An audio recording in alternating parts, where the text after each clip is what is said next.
Good morning and welcome to episode 3 of the Duval 22 podcast. My name is Gus Logue. Today, I'm very pleased to be joined by a fellow member of Jaguars media, Jordan Lugo. You can find his work on Twitter, X, Blue Sky, YouTube, at Generation Jaguar. Jordan, really appreciate you being here today to break down the Jaguars' Week 2 game with me. Yeah.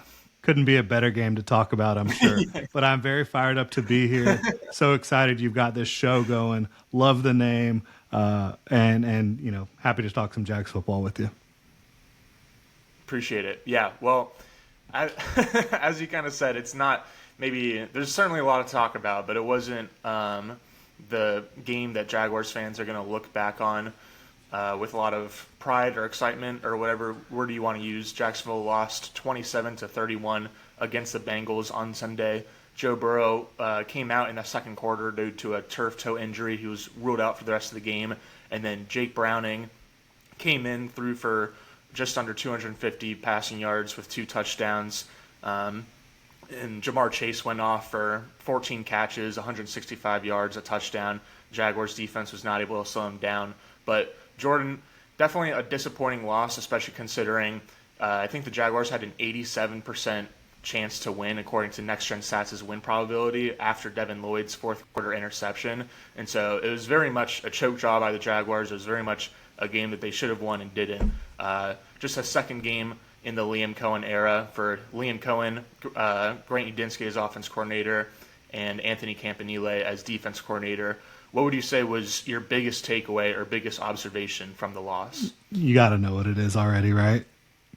No, there is a correct answer. I mean, there are many little moments that did not go the Jaguars' way, obviously, but the lack of effort by Brian Thomas Jr. on a lot of these plays was just astounding. I've never seen anything like it, or at least not that I can remember. It's been a long time, right? A unbelievably talented player. Just, I don't know what the reasoning is. Like, there was no injury on the injury report or anything like that. So I don't know what it is with Brian Thomas Jr., but whatever you want to call it, alligator arming it, ducking, stopping running, all of that was there. And then on top of it, a drop on 4th and 5, just a straight up drop with the game on the line. And again, there were plenty of other issues that happened in this game, but I really think if Brian Thomas Jr. plays Brian Thomas Jr. type football, this is probably like a multi-touchdown win for the Jaguars. Yeah. No, I'm glad you add that caveat of, like, it's not just on one individual. It was very much a team loss where a lot of different things went wrong, the wrong way. And so, like, not everyone should be pointing the finger at Brian Thomas in terms of, like, the result of Week 2, but in terms of, like, an observation and a takeaway and something to monitor going forward. This is, like, easily the biggest storyline around the team at this point, I think. It's just, like, are we getting the 2024 Brian Thomas version back at any point, or is this, like, the new norm? As you said, like, there was the drop on 4th down. There was kind of, like, just not running routes, like not finishing routes, basically. There was ducking in the end zone to avoid getting hit. Seems pretty scared to go across the middle of the field. And that was something, like, getting deployed over the field a little bit more was something we probably could have expected under Liam Cohen. But, like, this never occurred, as you're saying, last year in 2024. Like, he was never a guy that was, like, seeking out contact or anything like that. And you probably would like to see him play a little bit more to what his size is, especially in contested catch situations. But, like, it was never a weakness at any point last year. It was more so just, like, one small thing that he could improve upon compared to the rest of his game being so well-rounded and so game-breaking. And so definitely disappointing. Right now, Trevor Lawrence has a 28% completion percentage when targeting Brian Thomas, and when targeting all other receivers, he's at 75%, which would rank 3rd in the NFL. So Thomas caught 4 of 12 targets in Week 2. He caught 1 of 7 targets in Week 1. And I thought in the season opener, like, it was definitely, like, a storyline at that point, too, and something to monitor. But it more so seemed like it was just, like, the chemistry was off between he and Trevor Lawrence, and, like, they just weren't quite getting down timing on routes or like when the ball was supposed to get there. And there was a few plays that was on Trevor and a few plays that was on Lawrence, or a few plays on Trevor and a few plays on Brian. And then on Sunday, like obviously like Trevor Lawrence wasn't perfect, but he was better. And a lot of the fault specifically for that connection does go to Brian in terms of really just not finishing plays. And so like, can Brian Thomas like start finishing plays? I think again is probably like the biggest storyline going forward. Without question. It's the biggest question mark moving forward. I think the biggest storyline really just should be how impressive the Jaguars have been on both sides of the ball. Straight, like, all of the underlying numbers are pretty good. If you look at them with context of actually watching the game, like everything looks pretty good. The run game is getting it going in a big way. Everyone Trevor Lawrence is targeting outside of Brian Thomas Jr. is having great time. Diami did have the awful drop in the end zone. I mean, unbelievable. But again, overall, his numbers have been good and he's been effective. You look at the pass protection. Overall, it's been really good. There was a couple plays where Walker Little could barely touch Trey Hendrickson, but that's going to happen at times against the best pass rushers in the world, and he is certainly one of them. And then defensively, you're forcing turnovers, you're stopping the run. I think they could have had a better plan against Jamar Chase than they did. And I think you could probably now say that 2 weeks in a row about the plan against the opposing number one. T-Mac in week one, and then some of his stuff was like later in the game, not really any consequence of that, but definitely against Jamar Chase, there was too much single coverage, in my opinion, too much soft coverage. That it didn't work, obviously. So, 16 targets, 14 catches, 165 yards later, and that was a major issue for the Jags. And I know that people can point to Jake Browning. To me, he didn't play well. It was like the opposite of the Trevor Lawrence to Brian Thomas Jr. connection. Every time Trevor was targeting someone besides Brian Thomas Jr., it was great. Every time Jake Browning was targeting someone besides Jamar Chase, for the most part, the Jaguars defended it really well. You did have the T. Higgins touchdown that he burned Tyson off the line. But outside of that play, literally, you can't really point to very many good plays from Jake Browning other than just throwing it to Jamar Chase. Pretty much. He did have that other touchdown. Oh, Tinsley. I forget that was a good player's throw. name. Great Tinsley. catch. Good throw. Yeah, that was a nice pitch and catch for sure over Jarian Jones, who was playing good defense, but it was just better offense. But yeah, so there was the two touchdowns that he threw, and then like just Jamar Chase pretty much being Jamar Chase. Well, let's get back to the defense in one sec. I want to wrap up the offense first real quick by asking a question, and then I'm going to plan on asking all of my guests going forward for recap videos, and that is, did Trevor Lawrence play good? Did he have a good game on Sunday? And so obviously there's a lot of nuance to that. It's not really like a answerable in true or false, but like what did you think of Trevor's performance yesterday, especially because I think he ended up with 3 interceptions, but 2. Obviously there's a lot of blame games to be played. Yeah, it was 2. I mean, you were thinking it was 3 for a second with the Geno Stone, but it actually hit the ground. Right. Yeah. And even that one, I mean, I wouldn't put it on him. Travis Hunter, he gave him a shot down the field one-on-one. Defender made a better play on the ball. The first one where, he had to throw it, getting hit by Trey Hendrickson because Walker Little could barely touch Trey Hendrickson. Obviously, you want your offensive line to protect better, and that's the reason that happened. But I still think Trevor has to have ownership of that interception, right? If he throws a better ball, it's a touchdown, not an interception in all likelihood. Or if he just decides not to throw that ball because he knows he's getting hit and he can't get enough on it, ultimately that is on him. But the second interception to Brian Thomas Jr. target, that was atrocious effort, complete lack of effort by Brian Thomas Jr. And then outside of that, you have a dropped touchdown. You have a dropped first down on 4th and 5 that would have, sealed the game, all but sealed the game. He really, contextually, I think, 300-plus yard passing game if these drops don't happen or if Brian Thomas Jr. doesn't play the way he played, and 4 touchdowns and 1 interception that was his fault. I mean, yes, he played winning football. And Liam Cohen said as much after the game. Yeah, that's definitely a good point to make. Is that like Liam was fully behind him? Like I guess I'll bring it up, but like the whole like thing where like there was a shot of Cohen on the sideline, like smacking himself in the chest, saying that Trevor needs to get a ball thrown lower, and then Trevor waves him off. Like we agree that that's like a complete nothing burger. Yeah, right? for sure. Talked about it after the game, and national media wants to run with whatever they can. I know Trevor Lawrence drama sells for whatever reason because he's a former number 1 overall pick, whatever. But yeah, I mean, I liked it.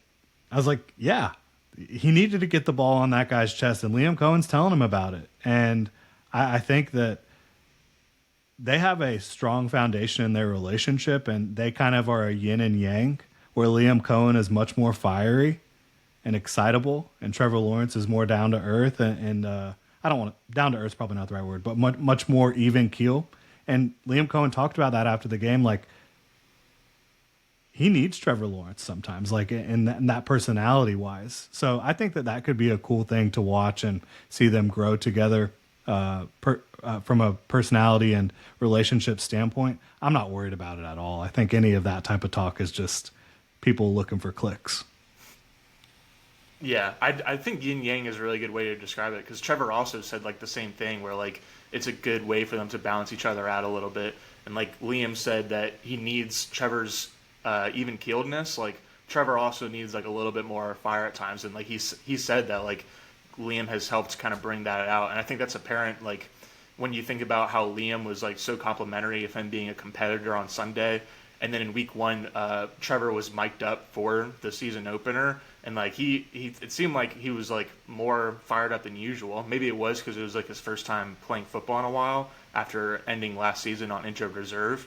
But I thought it was like definitely a different version of him. So if anything, like the waving off thing, like I'll chalk up to more of a positive than a negative if I had to. But like we've probably already spent too much time talking about that. But in terms of like just Trevor's performance, like I agree with you. Like if I would say it was definitely a lot more good than bad, and there was a few things that like again you could kind of point the finger at other things. Walker Little kind of blowing that block on Trey Hendrickson, De'Ami Brown and Brian Thomas Jr.'s drops, but all in all, you like marched the team up and down the field. Was especially efficient on play action. I feel like that's where Jacksonville has gotten a lot of their deep shots in through 2 games this season. I would like to see them be a little bit more aggressive downfield, like beyond that, honestly, because like so far the play action game with like deep crossers and such has worked out pretty well. But like I feel like Trevor Lawrence's like perfect scheme would probably be like just slinging the ball downfield like in a Bruce Arians type offense, as opposed to like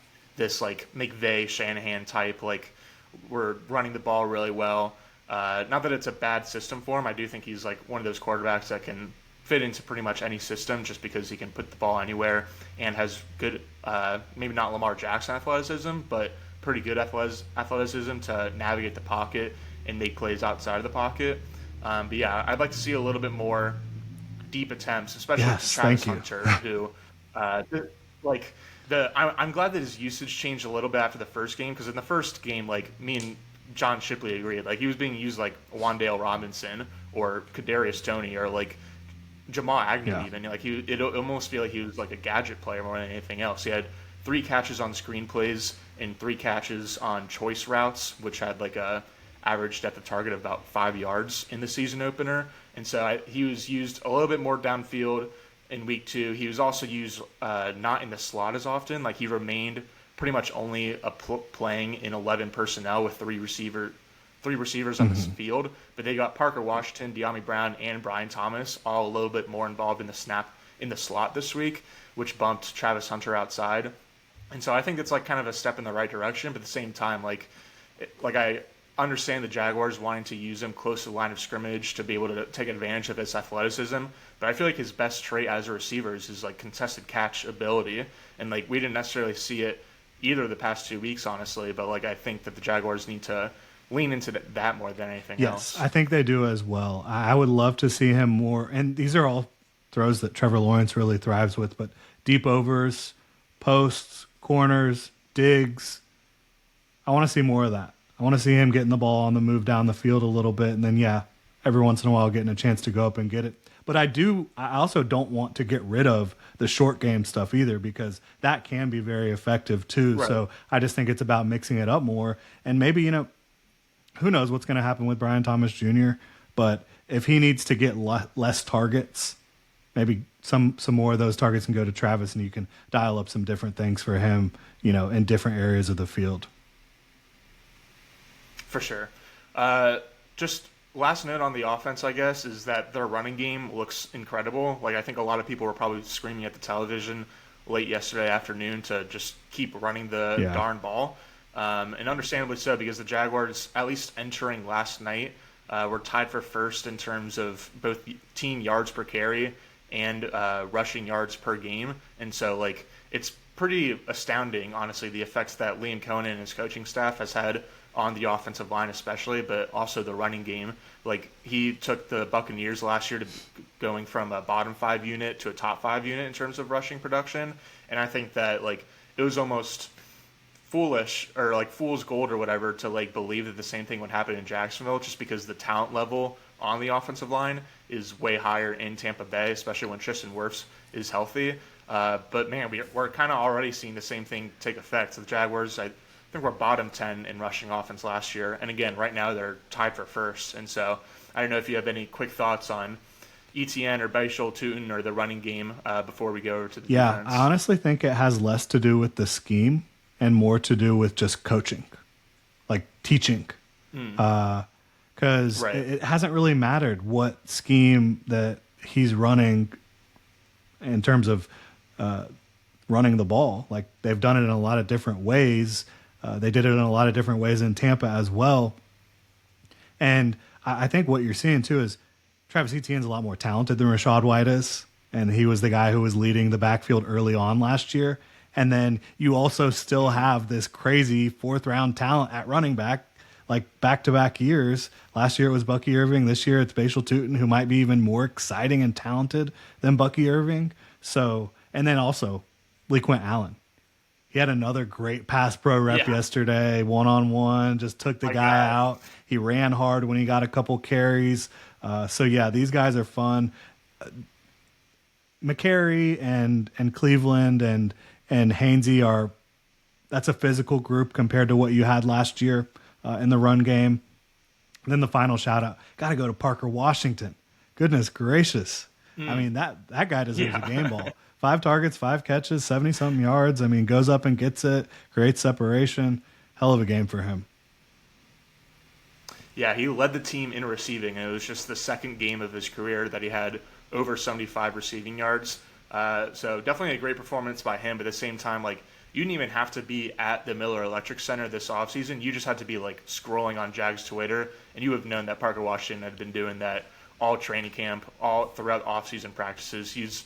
Was probably one of the biggest risers, or one of the most improved players, or whatever you want to call it. Definitely a standout during the offseason, and so it really should surprise no one what he was able to do in week 2. And definitely an encouraging performance, especially just considering the Travis Hunter of it all, where in a game like that where Jarnian Jones goes out for most of the game, he gets knocked up, and Travis Hunter, who was already planning on playing more defense, really has to play more defense. So to have Parker Washington as that depth role and can step in and produce whenever his number is called is definitely a luxury for the Jaguars offense. So yeah, he definitely deserves a shout out. To go over to the defensive side of the ball, we kind of talked about it a little bit earlier. Jake Browning had 2 nice touchdown passes, but beyond that, it was really just the Jamar Chase show. I thought you made a great point about how in back-to-back weeks, I mean, Jamar Chase and Ted McMillan are both great players, but the Jaguars haven't exactly shut down opposing number 1 receivers, which is relevant for in 6 days when the Jaguars take on the Houston Texans and Nico Collins, who ranked 4th in the NFL in receiving yards per game last year. So just what else? What other takeaways did you have from the defense? I feel like there was a specific number 1 overall pick who had a pretty nice game. There sure was. Trayvon Walker was dominant, and he had, I guess, Mims missed some of the game. He was in and out a little bit, I think, at right tackle. And so Cody Ford out there against Trayvon Walker is laughable. unfortunately for the Bengals. Yeah. And, I do feel bad for the Bengals and all their fan base and Joe Burrow and everything with that whole situation. So I do want to say that. That's awful. But, yeah, Trayvon played great. I thought Josh Hines-Allen played really well overall. You saw Eric Armstead getting in there and creating push. On the Andrew Wingard interception, Dennis Gardeck was like a bat out of hell battering ram against the guard, and that's really what got that whole play kicked off. And then Trayvon and Josh were also getting up in there, so that was cool to see. I think the Jaguars linebackers are playing really well. I even like Devin Lloyd getting in the interception was great for his confidence, but I saw people earlier in the game where Devin Lloyd was in single coverage against Noah Fant. Noah Fant made a nice grab, and people were like, oh, Devin Lloyd's always out of position. He was in great coverage on that play. It was just a little bit better throw and catch, right? So I thought he played really well. Yeah. Foye, sacks, tackles for losses, making plays all over the field. The safeties are getting their hands on the football. Jordan Lewis is playing aggressive, playing well. I think it's interesting to talk about Tyson Campbell because really nobody – well, maybe not nobody, but very few corners are going to have a lot of success in single coverage against Jamar Chase. And then he does have the one really bad blunder against T. But he responded to that. After that T. Higgins touchdown, the next third down, he jammed the hell out of him at the line, didn't allow him to get off the line, and then they were planning on targeting him on that play, and they did target him, but he just had no separation from Tyson. And earlier in the game, T. Higgins made a great grab against Tyson, but it was like Tyson's hand was where it needed to be. T. Higgins just made a little bit better of a play. And there was a pass breakup down the field. I mean, Tyson had 3 pass breakups. He played the run. He played aggressively downhill. I know that he's probably going to get roasted for this one by a lot of people, and it wasn't perfect, but I thought he played winning football overall. I still don't think that they have a good plan for how to handle opposing number ones right now. And really, he did good against Tedero McMillan. It was Jarian Jones struggling against Tedero McMillan in week 1. And Nico Collins is better than T-Mac right now and better than T. Higgins, but he's not as good as Jamar Chase. So that should be a good matchup, I think. Yeah, I think the way that Tyson kind of bounced back and was able to deliver a couple of clutch pass breakups in the fourth quarter down the stretch was huge to see. That's what we would have liked to see from Brian Thomas. If Brian Thomas caught that 4th and 2 and was able to convert the first down, then I think that we would have still had a conversation about his previous effort, but it would have at least been encouraging to see that kind of step in the right direction. I think for Tyson, there's a few plays both in week 1 and in week 2 where he wasn't really breaking on routes as much as or as well as he used to. I feel like that was arguably his biggest strength in previous seasons was just being able to have eyes on the quarterback and have the instincts and awareness and intelligence to just go break on balls as soon as he saw a quarterback kind of lifting the ball up over their shoulder. And he's been a little bit more hesitant, I think, this season. And so I don't know if it's because of it's a new defensive system with new coaches. Maybe he's not fully trusting the coaching yet. Not that he doesn't trust the coaches, but maybe he just is playing a tick slow, a second slow. And so again, very, very encouraging to see him kind of bounce back and deliver a few clutch plays for the Jaguars defense. From more of a wholesale perspective, I'm interested in your thoughts on Jacksonville's aggressiveness, essentially, because I thought going into the game that they should try to show aggressiveness by continuing to run mugged up fronts, continuing to put a bunch of defenders up at the line of scrimmage, especially in obvious passing downs 3rd or 4th and longs, but then back off of that and bail out because the Jaguars' front 4 rushers against Cincinnati's offensive line is probably a on paper advantage for the Jaguars. And so I thought if they just showed the aggressiveness but then backed off, and that could mess with Cincinnati's protection rules. They could have one player have a brain fart basically and then open the door for kind of an easier path to the quarterback. But I would have liked for, again, the Jaguars to back off a lot of their defenders and actually get a lot of guys in coverage, mostly because I expected Joe Burrow to play a full game. But even with Burrow going out, like obviously Jaguars fans have seen in 2 games in the past 3 years, including Browning's Monday Night Football one at Everbank in 2023, that Browning is playing capable and he can still figure out how to throw the ball to Jamar Chase and T. Higgins. And so, like, even with Burrow out, those two are always a threat pretty much no matter who's throwing the ball to them. According to Next Gen Stats, Browning was 4 for 4 for 61 yards and 2 interceptions when the Jaguars ran man coverage, and they blitzed on all 4 of those plays. And then in zone coverage, Browning threw all 3 of his interceptions, and the Jaguars only blitzed on 18% of zone coverages. And so basically, like, the story of the game for the defense, I feel like, was just that Jake Browning was able to take advantage when the Jaguars did send extra bodies. And yeah, I feel like Campanile just needs to adjust to that going forward. Yeah. My thing was exactly what you were saying. Sim pressures, right? Sim, yeah. 4 guys rushing, but you don't know which 4. You don't know where they're coming from. And then not only does that potentially confuse the offensive line, it potentially confuses the quarterback. It creates more congestion and coverage, all that stuff. Overall, like, it's easy to nitpick Campanile right now, but I think he's doing a really good job. And I think against most teams, you won't be in as much trouble as you were against Jamar Chase and T. Higgins.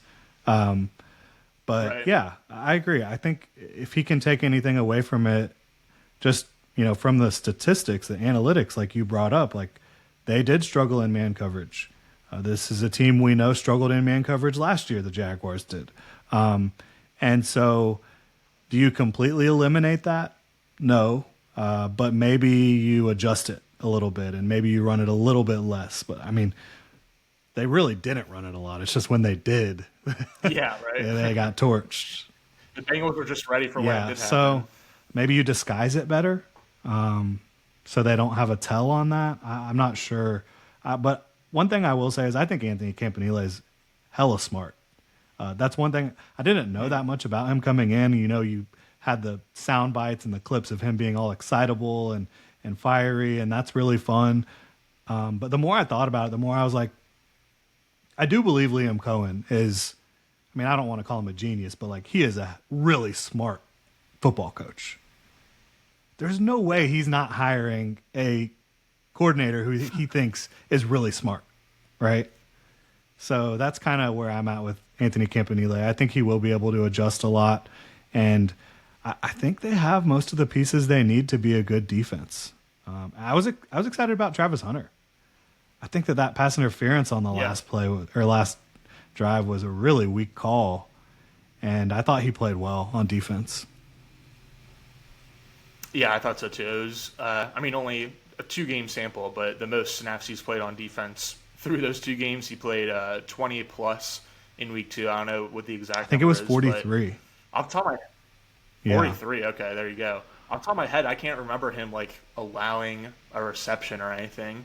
There was, I think, like a 4th down play where like the Bengals like leaked either a running back or a tight end out to the flat where Travis was, but like that was like not really his fault. It was just that he happened to be like the closest defender. But so like really it was just like the iffy pass interference call was like the only thing you could knock on him.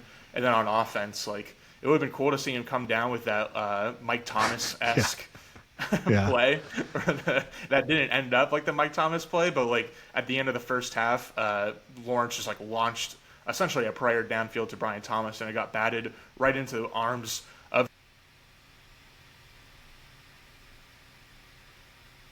like knocked the ball out of his hands, but it looks like it went right into the breadbasket. But yeah, even if like Travis Hunter hasn't really delivered his wow moment quite yet, I feel like he's checking a lot of boxes and kind of doing his job, and so I'm sure the flashes will come. Jordan, that's about it for me. Unless you have any other lingering thoughts or takes or comments or anything else, feel free to just let people know where they can find you. Yeah, no, I think we covered it pretty well here. I do want to give Cam Little a shout out for figuring out the kickoff situation, I think, a little bit this week. So that was something to monitor, and I think they got that squared away. I think that there's a lot of positives. Obviously, you got to figure out what's going on with Brian Thomas Jr. and try to get that resolved. But yeah, y'all can follow me on Twitter at Jordan DeLugo. All my content is, audio and video stuff. So YouTube at GenJag. You can also find us on your podcast platform of choice, and you can check out genjag.com as well. Awesome. Jordan, appreciate you so much. I'll definitely have you back at some point in the future to break down another Jaguars game. So looking forward to that, but thanks again for your time. Thank you so much for having me on. An honor to be invited on. I'm really excited about your show getting started here and your Substack and all that. So best of luck with everything moving forward, and can't wait to talk again. Appreciate it. Sounds good. All right.